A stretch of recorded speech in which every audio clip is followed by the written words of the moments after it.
What up, guys? Your boy Quake back with a brand new episode of the Diverse Mentality Podcast, number 407. And we are going to be basically talking about Rick Ross, a.k.a. William Roberts, a.k.a. Correctional Officer, a.k.a. Ricky Rosetta, a.k.a. I think I'm bigger than the program. Him, and then we're going to be talking about the Drake album. Basically, I'm going to be reviewing it. And what I mean by Drake album is Iceman. I didn't listen to the other two albums yet. I've only heard a couple songs from those other two albums. Because, I don't know, I feel like people who've heard all three albums and already are rating them and ranking them is surprising to me. I don't know how people can consume that much music and really sit with it. And that's the problem, is people don't really sit with it. They just like, oh, I don't like this beat. I don't like this flow. I don't like this. I don't like this. I'm just automatically going to skip it. But what I noticed with this Iceman album is Drake has a lot of bars that went over my head. Like, the ones I understand are pretty easy. You know, when I did the lyric breakdown or whatever, you know, the diss is pretty easy to understand. There's really nothing to, for the most part, most people can understand the disses. But it's the bars like referencing things that I have no idea about, like history. Like there's a bar where he's talking about like St. John on the Lamb or something like that. And it's like a double entendre of this guy who got beheaded, but Drake's talking about like a Lamborghini and taking the top off. And like, there's like certain bars like that in this whole album that are really, really dope, that I feel like Drake isn't getting his props for. At least I'm not seeing it online, because I think the bars are going over a lot of people's heads. I'm not going to break down those bars or anything like that on my review, but like, I encourage you guys, if you listen to Iceman, like listen for bars, because you're going to catch some stuff, or you're going to sit there and be like, what is this? Let me search this up and see what this is about. And you're going to be surprised that, you know, there's actually some dope ass bars spit in this album. But yeah, there really isn't much news other than the Rick Ross and the Drake stuff. So let's go over this little bit of news that we have, which is Wiz Khalifa. He is reportedly he's placed on the wanted person list in Romania. So let's go over this. Wiz Khalifa hardly ever causes problems. He smokes his weed, makes his music, does a bit of Muay Thai, but in general, he minds his business. Unfortunately, even then, it's his love for cannabis that has unfortunately created an international headache for him. According to Romania insider DG24, Romanian police have placed Wiz Khalifa on the list of wanted persons in the country. This relates to his 9-month prison sentence for drug possession after a controversial incident took place at a music festival. The incident in question surrounds a performance in Romania where Wiz lit a joint on stage. Romanian police later discovered 18 grams of weed in his possession and arrested him. Wiz was ultimately found guilty of possession of risk drugs for personal use, leading to a 9-month sentence. In February, the rapper tried to get his sentence suspended, but the Constanta Court of Appeal rejected his appeal for annulment. So, yeah, basically he's got to serve, 9 months in prison if he goes to Romania. But I don't think Wiz Khalifa is ever going to go to Romania ever again, especially if there's a wanted list. I mean, I just wouldn't go. It's really that simple. I think he can get away with that. I doubt the U.S. will extradite him to Romania. That's just, you know, the U.S. is way more powerful. They could care less. You know, if anything, this goes away. Wiz Khalifa pays something, and they're like, all right, we're good. But yeah, I don't see what the fuck? I don't see Wiz Khalifa turning himself in at all, because I wouldn't. What the fuck? Like, hey, okay, I can't go to Romania anymore. Whoop-de-doo. Whoop-de-doo, like Young Thug said. Whoop-de-doo. It doesn't really stop him from making money. It's not like Romania is the huge money bag place where you can get money at. What's interesting is there's like, I'm dealing with some stuff behind the scenes, and I'm kind of learning like how artists get booked and stuff like that. And you'll see why like in a couple months, but it's just interesting. It's interesting to learn the back end of that and how certain people get paid and what's the price that they get paid. And, you know, I think the worst thing that I've learned out of all this is dealing with promoters, dealing with the middleman, because the promoters, they think they know everything and they think they know everyone, and they just have this like kind of attitude, not really attitude, but it's just like this, like, oh, I know it all, and they're hard to get in contact with. They act like they're always busy, like they're the fucking greatest thing God's ever created. There's only been one promoter that I've dealt with that's actually like was a genuinely cool person. Other than that, every other promoter I've dealt with is just like a straight dickhead. Unfortunately, they have this huge ego of thinking that because they're a promoter, they they have access and can do whatever they want and blah, blah, blah, blah, blah. But that's a whole different story. I'm dealing with some stuff behind the scenes relating to that. You guys will know what that's about in a couple of months, probably in July is when. So there's, just a lot of stuff that I'm doing behind the scenes that's really cool. But yeah, that's the update for Wiz Khalifa. Like I said, I want to turn myself in, man. Fuck it. You got me 9 months out there? Hell no. Why the fuck would I serve 9 months for weed, bro? When it's becoming like a legal thing all over the place. So that's the update for Wiz Khalifa. An update on Pooh Shiesty. He is finally getting a trial date in the Gucci Mane robbery and kidnapping case. So Pooh Shiesty and 8 other co-defendants remain behind bars for the alleged kidnapping and robbery of Pooh's former label boss, Gucci Mane. According to XXL, he just got a major update in this case as the court reportedly set a trial for this matter. On Tuesday, May 19th, Senior United States District Judge David C.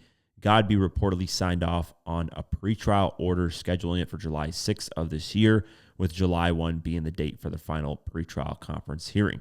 The defendants must receive the prosecutor's evidence by July 1st. The trial will reportedly take place in the Northern District of Texas, more specifically in Dallas. Folks continue to debate about this case following the March arrests of the co-defendants for the alleged January 2026 incident. Now that they have a stronger timeline, we're sure more information and updates will continue to emerge. Hip-hop heads and regular internet users express shock at this whole situation, and they will have a lot more to debate.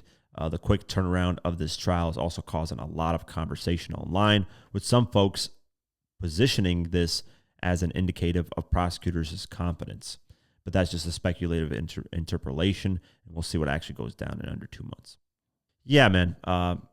Just interesting to see what sentencing Pooh Shiesty gets, because this guy's a fucking moron, bro. Like, stupid, bro. I talked about this already, and just this guy is like, how do you get out of prison after all that time?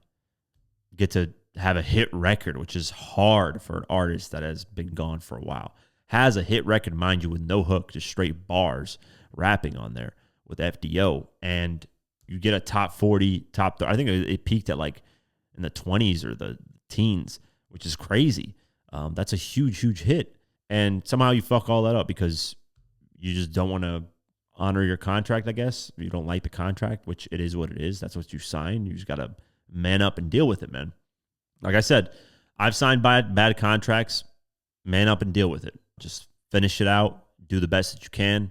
And it is what it is. Look at Drake. Dropped 3 albums. You should have just dropped 3 albums or whatever your deal was and get out of the situation, man. That's the best that you can do. But we're talking to Pooh Shiesty here. We're not talking to anybody else. So that's the update on that. And we'll see, I guess, beginning July 1st. And William Roberts, a.k.a. Rick Ross, has decided to mention 50 Cent, G-Unit, and Uncle Murda in a recent interview he's done with Joe and Jada Kiss's podcast. He's on a promo run right now to promote his upcoming album and his tour and his book. So while he's doing these tours, he's mentioning people's names like Drake and disrespecting 50 in hopes that more people will pay attention to him and report on him like I'm doing right now. So he did that on Joe and Jada Kiss's podcast, and he actually threatened 50. So check out the clip. I like what you said about the whack rappers that might get out of line and shit. Just imagine if I had the chance to slap 50 Cent with this shit right here. Come on, man. Yo, This is a family show, Ross. Yeah. No, I'm just saying. Just imagine that. That's a blessing. I ran out of flag. We just talked about. No. You just mentioned it. No, I'm not talking about him. No, you was. No, I wasn't. Yeah. I caught that. No, the whack rappers running around. Sorry for and then you get the. I had nothing with to the do $1 million with backhand. You feel me? No, I didn't say that. You was talking about 50 Cent, the whack nigga Man, that I'm not gets even smacked thinking down. about him. I was talking about a time when. No, I caught that. I caught that alley hoop. Yo, Ross, stop. I'm a Wimbayaya. Yeah,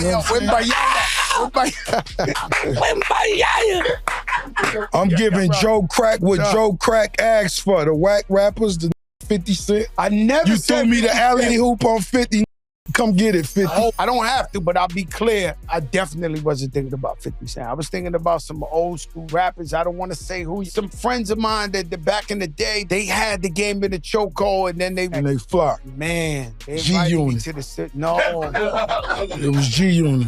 It was the with the dog cheek. What's that name? Uncle Murder. That cheeks way darker than his forehead. He need that rewind skin cream. After this, Uncle Murder responded on Instagram, and he posted a classic Breakfast Club interview of DMX clowning Rick Ross, basically saying that Ross makes not great music and all he raps about is food and his Maybach and stuff like that. I can't really play the clip because it's copyrighted, but this is what Uncle Murder had to say in the caption. He said in the caption, heard Officer Ricky, a.k.a. Rich Forever, was talking ish on Joe and Jada, LOL. Yeah, we got the word bozo. You see how RIP DMX feels about you. We feel the same way. And then he tagged the Real Report Show and the volume. As I was recording this, 50 Cent decided to respond to Rick Ross, and he did it by promoting his Raising Kanan Stars TV show. And in the caption, he said, "This is slap right here. Oh, man, what they going to say about this? LOL. Raising Kanan, June 12th. Boom." So he just responded by promoting his own stuff, just like how Rick Ross is promoting his own stuff. I want to talk about the facts of this situation, and I'm going to break down some numbers for you guys, and then I'm going to let you guys kind of decide of who's really desperate in their careers at this moment. Ross right now is on tour, basically promoting his book, his Port of Miami 20th anniversary tour for his debut album, and his upcoming album, Set in Stone. So I just plugged in all those three things for him because he needs the promo, because none of those are doing well for him, unfortunately. But he's out here promoting it. So every time he goes out and promotes, he mentions either Drake or he mentions 50. Now, Drake recently dissed him in the Iceman album. So now after the diss, it makes sense to mention Drake because, you know, hey, Drake mentioned you. You have a right to respond, right? No problem with that. With 50, 50 hasn't mentioned this guy on his Instagram in probably 2 to 3 years. So it's been a long time since 50 has actually addressed Rick Ross directly. And shout out to 50 for ignoring this guy, because this guy literally, the only time he's been in headlines is mentioning 50 or Drake. You know, there's a while ago where he mentioned he wanted to buy G-Unit's catalog. 50 never addressed it, didn't care, could care less. Because this guy hasn't been relevant in ages on his own. And I'm going to break down the numbers for you. And 50 called this out back in 2015 when he did an interview with Tim Westwood. I don't think I can play much of the clip. I will try to, but it's copyrighted. But in that clip, 50 basically says it's desperation at this point of him mentioning me, because as time goes on, you'll see who actually wins the war and who's actually still relevant in the culture. And it's clear as day 50 is still relevant. Whatever he says on his Instagram catches headlines immediately. Just recently with the Diddy documentary, it skyrocketed. It was all over the place. Everybody was talking about it. When was the last time that Ross himself, with whatever he's done, has made headlines? It's usually always mentioning Drake or 50. What about you and Rick Ross? That is desperation at the points that you hear things from him at this point. And Ross needs to do this in order to sell whatever he's trying to push, because what he's trying to push isn't selling. He hasn't had any relevant thing in years, whether it's music, whether it's TV, whether it's business, whatever. He hasn't had anything relevant in years. You can both say musically they fell off because Ross hasn't had anything relevant in ages. Same with 50. The last 50 Cent album was 2014. Ross has at least been releasing more music, but the music hasn't been hitting. Nobody has really cared. And rightfully so. Both these guys are past their prime. I don't expect them to have hit records at this moment in their career. They've had their run, so on and so forth. But the proof is in the pudding when you see they have tours for their debut albums. Get Rich or Die Trying has his 20th anniversary tour in 2023. 50 sells out damn near every single city, makes about $105 or $108 million, sells out in 103 cities across America and the world. Successful tour. It was in the top 3 of the best-selling hip-hop tours of all time. Now I believe it's like at number 6 or number 5 because Travis Scott and all these other artists had their tours and they kind of bumped 50 down. But that's a huge, successful tour. It made about $108 million, basically $1 million a show. Did great. Ross announces his Port of Miami for his debut album, his 20th anniversary tour. He announces like 15 to 20 dates only in America, not across the world. And he says it's an orchestra type event. And I'm going to break down why he pushed it as an orchestra type event, because if he did it the normal way, he wouldn't be able to sell out the stadiums that are there or the arenas. He wouldn't, because when we look at the numbers, you'll see this guy is struggling to sell in his own area in Miami. And we'll break down the numbers. So when 50 did his tour Final Lap, he did America, every city almost in America, and he did 2 shows in Florida. He did one in Tampa and one in West Palm Beach. And here are the numbers. This is from touring data, straight numbers, because the tour has been over for a long time. It's been 3 years since the tour. And on August 19, 2023, he performed in Tampa. He sold out 92.73% of tickets, so almost 100% of tickets. 14,430 tickets, made $879,000 that night in Florida. Then he did another show in West Palm Beach, literally the day after, so really, really close to each other, and sold out 85.11% of tickets, 11,873 tickets, with almost $796,000 made, almost $800,000 made.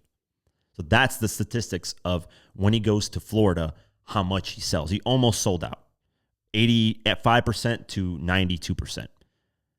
Now let's look at Ross. Ross announced his tour, and we're going straight to Miami, where he reps, where he's from. That's his hometown, Port of Miami, all that. He's always rep Miami, right? He is performing at the James L. Knight Center in Miami, Florida. And this center has a capacity of 4,605 people. With that capacity, if you look on Ticketmaster, you can see there's only one area section that is actually sold out, because all the blue that you see is areas that are still available with tickets to sell, and they haven't really sold much. So there's a lot of blue areas here. There's only one gray and a few light blue areas. And this is a place with a capacity of 4,600 people. Meanwhile, 50 damn near sold out 15,000 capacity area. So this is the levels that we're talking about here. If you're struggling to sell out in your own area, 50 sold out in New York immediately. It was no problem. He actually had to add a date because of how quickly he was just selling tickets in his own area. Right? You would think in your own area, you got strong fan base and you could sell out tickets, no problem. He is struggling to sell out. And this tour, this show starts in about a week, and he sold about 40% of it. You can't even fill out a place with 4,600 capacity. Imagine if he promoted this as an actual arena or stadium or whatever. He would have to cancel it, because he would only have 1,000, maybe 2,000 ticket sales in a place that fills up 15,000 people. You would have to cancel it at that point, because you're not making your money back. It would be a huge, huge flop. So that's why he's pushing this tour as an orchestra event, because those orchestra event places, they have a lower capacity. Less people can fit in there, 4,000, maybe 5,000 people. Versus if he promoted it as an actual arena tour, which would be 15,000, maybe 20,000 people, he would struggle to sell it out. Because if he can't sell out in his own place in Miami, then imagine all across America. He would struggle, and he's been struggling. If you go to these other dates, they're all struggling to sell. And this is my point in why he brings up 50, and why he brings up G-Unit, and why he brings up Drake. Because standing on his own, this guy can't do anything. Nobody really cares. The interest isn't there. I see people online brag about his catalog and say they love it, and his catalog is better than Drake's, and it's better than 50's. If that's the case, why aren't people showing up to buy tickets to see this guy live perform his music? Why? If you guys love his catalog so much, and you guys think his catalog is that much better, then show up to his shows, buy the tickets. But you guys don't care. It's all it is online talk, internet. At the end of the day, I'm here to talk about numbers, the facts. And these are the facts of the situation. This guy can't sell out nothing. He's struggling to sell out. But that's the proof in the pudding. I just wanted to talk about it just to show you guys that I'm not just talking out of my ass and just saying whatever. I'm proving it. You guys can look this up yourself. And the funniest part about this is Ross mentioning he's going to slap 50 when Ross has been manhandled by various people, including 50 Cent and G-Unit, and he's done nothing about it. So let's go over this. This is actually a tweet from this guy. Shout out to him. I can't even pronounce Oma Wale 999, a bunch of numbers. But shout out to him. He said this: Rick Ross is an on-wax tough guy. He's lost every physical encounter he's ever had.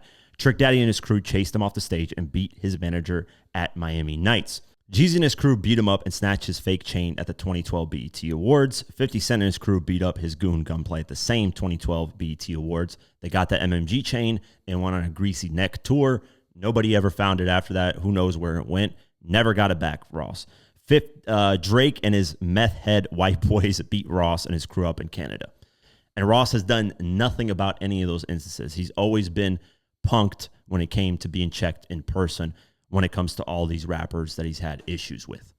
And that's the reality situation. So mentioning you're going to slap somebody when you run into these people in person and you don't do anything and you get punked by all of them, at the end of the day, you speak about doing all this stuff to these people, but in person, when you run into them, you get punked in the whole situation. That's the reality of it. But that's what Rick Ross is, a correctional officer cosplaying as this gangster rapper who stole someone's whole identity. As the time has gone on, Rick Ross's career has dwindled. The whole stolen identity and this persona that he's built hasn't lasted. People aren't really checking for him like that. And I bet you this next album isn't going to do anything. I mean, nobody's going to care. Maybe he'll have a diss record towards Drake, and maybe he'll have Kendrick Lamar featured on there. I wouldn't be surprised. And that's the only way he's going to get any type of momentum. But if you look at his catalog of music, people aren't listening to his music like that compared to 50s or Drake's. That's just the reality situation. Now, you can make your argument about whose catalog you prefer.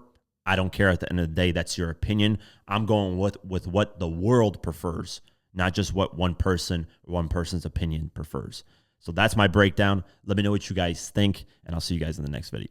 Let's get into the Drake Iceman album review. And you guys know how I do these. I do the best tracks, I do the bad tracks, and then I do the neutral tracks. And I try to avoid the neutral tracks because, that's like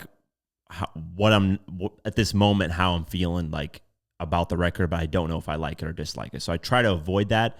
But thankfully, on this album, the only neutral tracks are the ones that I feel Drake had the best songs ever made, but because of the beat switch, I put it in neutral. That's really it. So we'll go over that in a little bit. But first, this is, what is it, about 3 years since Drake released an album.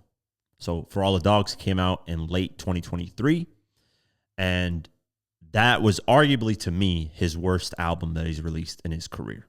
Not counting the mixtapes and the compilations and all that other stuff. Just straight albums. Because before that, he dropped Certified Lover Boy, Scorpion, Views, Nothing Was the Same, so on and so forth, blah, blah, blah. You get the gist. That was his worst album to me.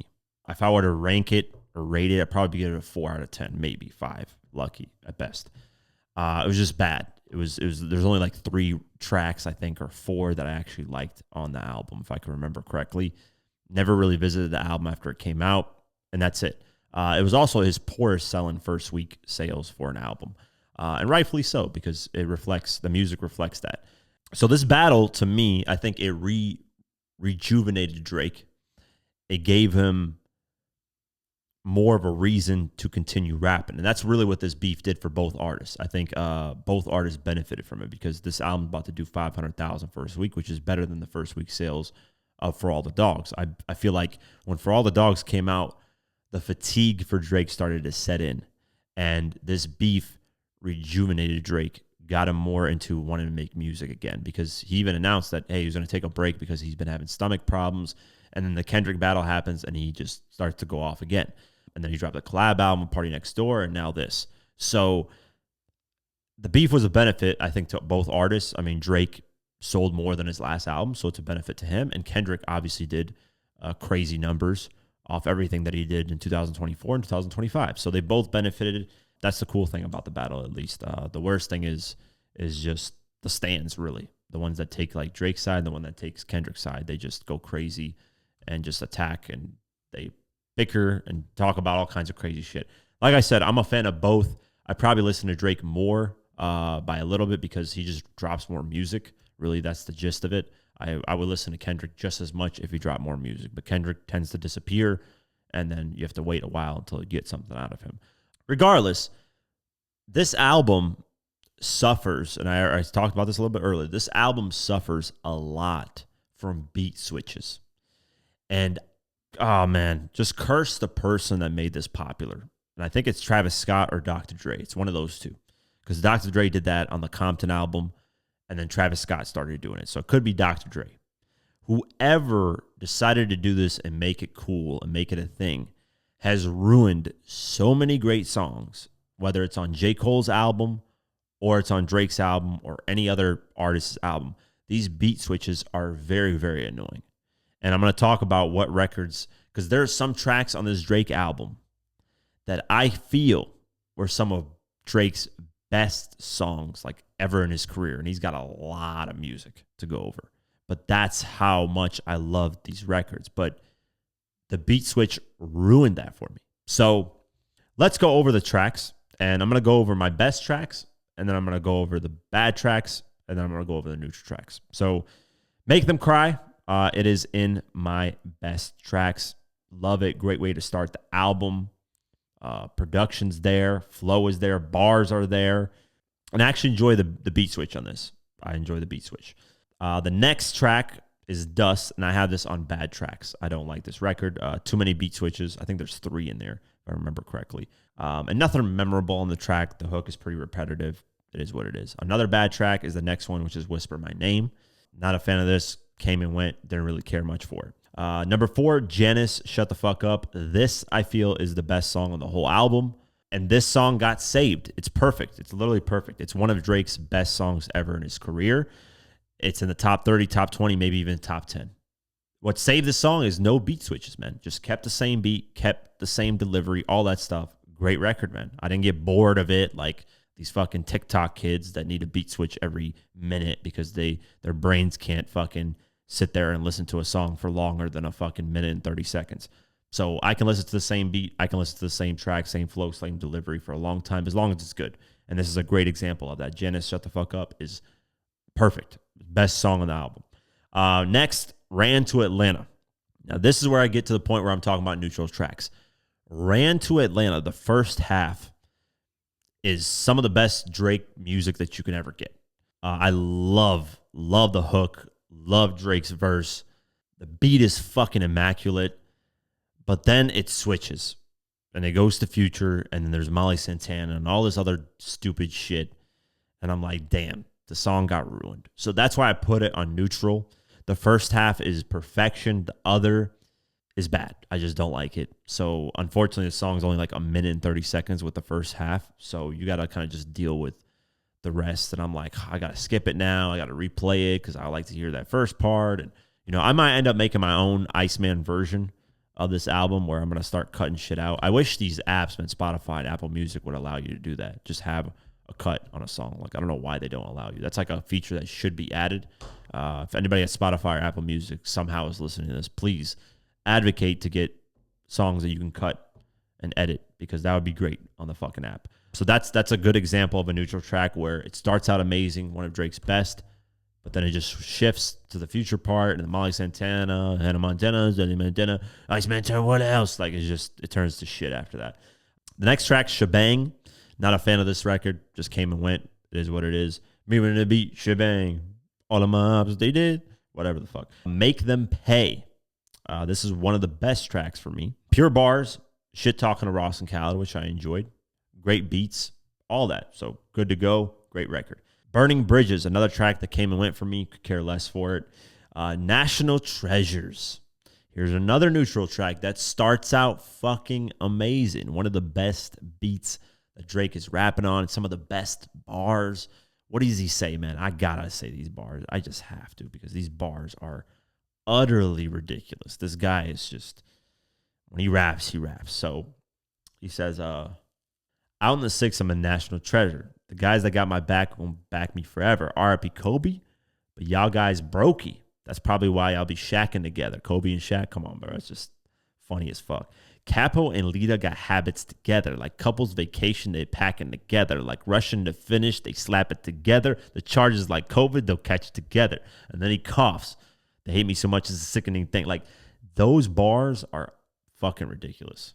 Like, if you can break all this shit down, even the coughing, like, you got to think about, who is it? Lil Durk that coughs when King Von is saying too much on the Breakfast Club interview back when King Von was alive. So I don't know if Drake was like referencing that when he coughed, but I know he's referencing COVID as well. But that's just so fucking, like, these bars are just great, man. And he flows all over. The beat is just beautiful, man. Beautiful. Like, everything about it. And then it shifts to the part 2. And he says Iceman was a nice man, but hot and cold. Like, just ruined the whole fucking record. I just wanted to be like, fuck this, bro. I don't want to listen to shit. Like, why? Who is advocating for Drake to do these beat switches. If it's Drake himself, Drake, please stop doing this. You're ruining all-time classic songs that you can have with these beat switches.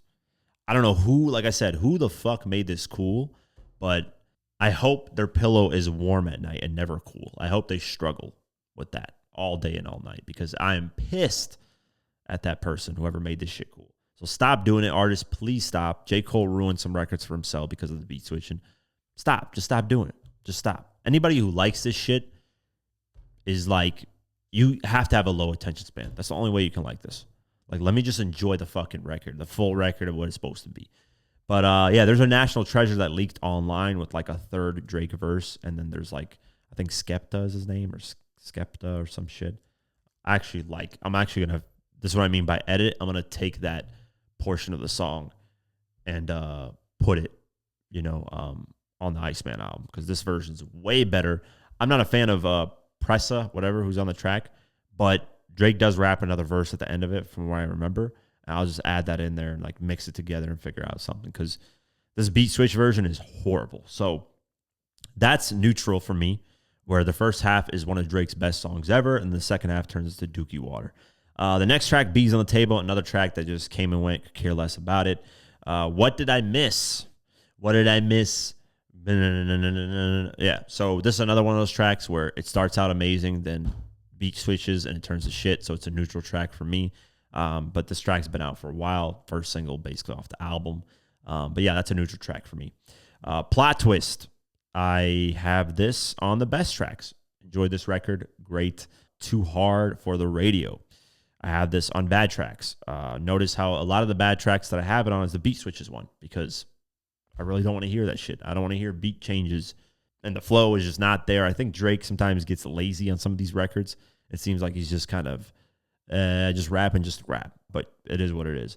Make Them Remember, another bad track that I could care less about. Little Birdie, I actually kind of like this record. It's got like a different vibe to it. I know some people probably wouldn't like it, but hey, I put it on the best tracks.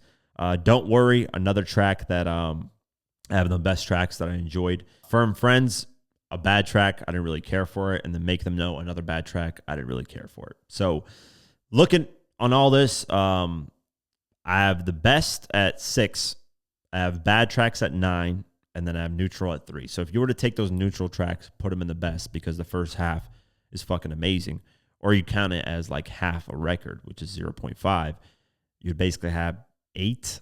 Let me see, put 3, 0.5, be 1.5. So 7.5 you'd have, and then 7.5 best tracks with 9 bad tracks, which is not a good balance, obviously. Let's just count them as full tracks. Fuck it. 9 bad tracks, 9 best tracks. You got a half-half split. I give it a 6 out of 10. Now, why, Quake, why don't you give it a 5 out of 10? Because that's a half-half split. Well, I think the circumstances surrounding everything really matter to me. I think context matters. I think the bars that he's spitting in here, like who he's directing at and what he's kind of going up against. Like I've always said, context matters of why I rank certain albums above certain things, or I enjoy certain albums more. I feel like for all the pressure that Drake has after the Kendrick battle, he deserves at least that one little bump, a 6 out of 10, because of all that. But it would have been a 5 out of 10 just based off of the music itself. But because of the whole context surrounding it, I give it a little bit more effort. I feel like this album, it's better than For All the Dogs, which is more than what I could have asked for, because to me, For All the Dogs is his worst album. So that's where I'm at with it. 6 out of 10. I feel like I haven't listened to the other 2 albums, but I feel like it's a step in the right direction. And he could have legit, like if he would have had Ran to Atlanta, National Treasure, What Did I Miss, as full records without the beat switches, he would have had 4 with Janice Shut the Fuck Up and those other 3. He would have had 4 tracks that probably would have been some of the best tracks of his career ever, which is crazy for me to say because Drake has so much music, and that's how I genuinely feel. So it's a step in the right direction. I feel like now that he's out of his Universal deal, it might spark him to make all kinds of different music. I hope we get a shorter album, though. I want an album from Drake that's condensed to 10 to 14 tracks. And I know Drake a long time ago said he can't do short albums because he has to cater to every fan base. But no, if you drop just a straight up rap album, you can do a 12 to 14 tracks. You don't have to cater to every fan base every single time. But yeah, Janice, Shut the Fuck Up, one of the greatest tracks that Drake has made. And I've been bumping the shit out of that. I swear it's probably going to be my number one play track this year, unless somebody else drops music. But that's where I'm at with the review. Let me know what you guys think of the album. I probably won't review the other 2 albums because I haven't even started on them. And by the time I review them, people are going to be like, yo, it's been like 2 months. What the fuck's going on? But I'm still bumping Iceman. Still enjoying the rest of these records. So let me know what you guys think. Since I recorded the last episode of the podcast on Monday, the charts haven't updated on Billboard. The sales haven't been updated on Hits Daily Double. So there's really nothing to report on any of those things. So with that being said, hope you guys enjoyed the episode. Have an amazing night, day, whenever you listen to this, and peace.